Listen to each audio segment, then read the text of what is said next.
When you're looking at the year 2025-2026, we are starting a new cycle from a national planning program. And some of the goals that have been set is that the Ministry of Finance wants to move 10 times the current GDP, which is currently at $50 billion, but they want to move it by to $500 billion by the year 2040.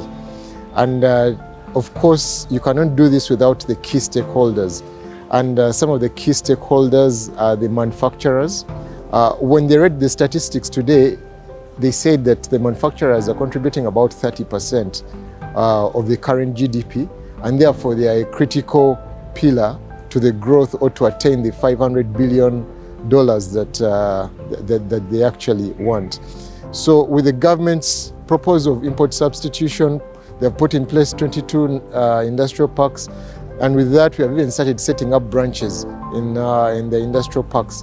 Namely, we have a branch in Kapeka, we have a branch in Namanve, we have a branch in Mbale Industrial Park. And the reason why we have set up the branch is that we have to move the services closer to these manufacturers. Some of the key things that we have also done are things like products. We have put in place products that actually support manufacturers right from the time they import their raw materials. We have working capital solutions for them. We open up letters of credit for them. We just ensure that the manufacturer is not cheated, and also the supplier is not cheated. So we are facilitating trade.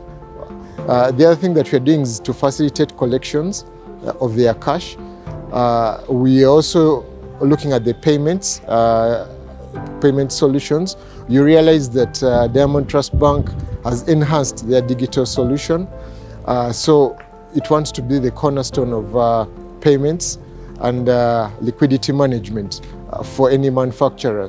But we're not only supporting the short-term solutions, we're also looking at their capital expenditure.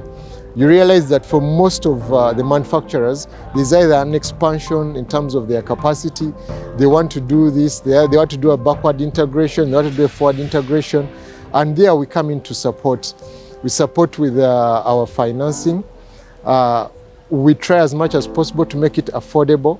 One of the things, one of the challenges that came out of this session was that many of the manufacturers are looking for short-term, rather for long-term financing, which is cheap. And that is what we have to solution for as Diamond Trust Bank.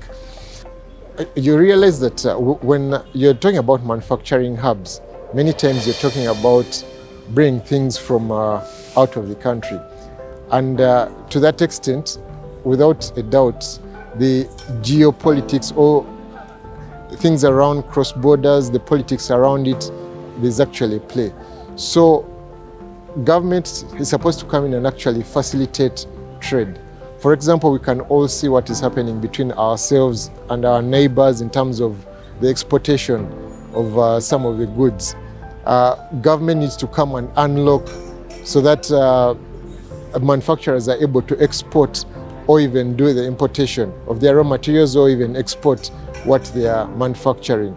On the side of banks, the banks will actually do simple things around their products, making sure that the manufacturers don't get cheated, but also making sure that the people who are producing these do not actually also get cheated.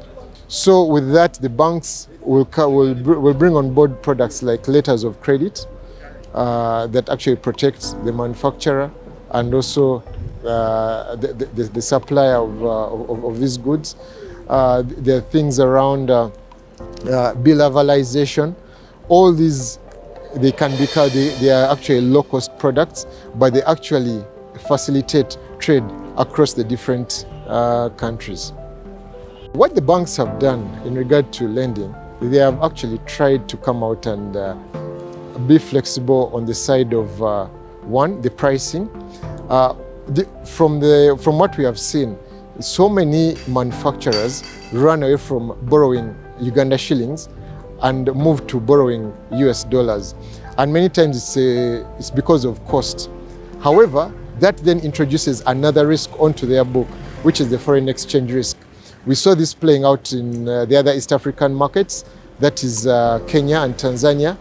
And I know Uganda has been insulated because of the good fiscal and monetary policies that we have, but it is something that you have to be aware of. So as banks, some of the key things that we have done is that we have highlighted some of these risks of borrowing foreign currency in an economy like ours. And we have also put in place mitigants, things around hedging, the FX, but we have also gone ahead to advise and try as much as possible to tap into the cheaper local currency loans that manufacturers can be able to pick up. And to this I want to thank the likes of Bank of Uganda, where we have accessed the agricultural credit facility for some of these agro-processing facilities that we have, which have really tried to bring down the cost of financing, but have also increased the tenor to enable facilitation of these manufacturers.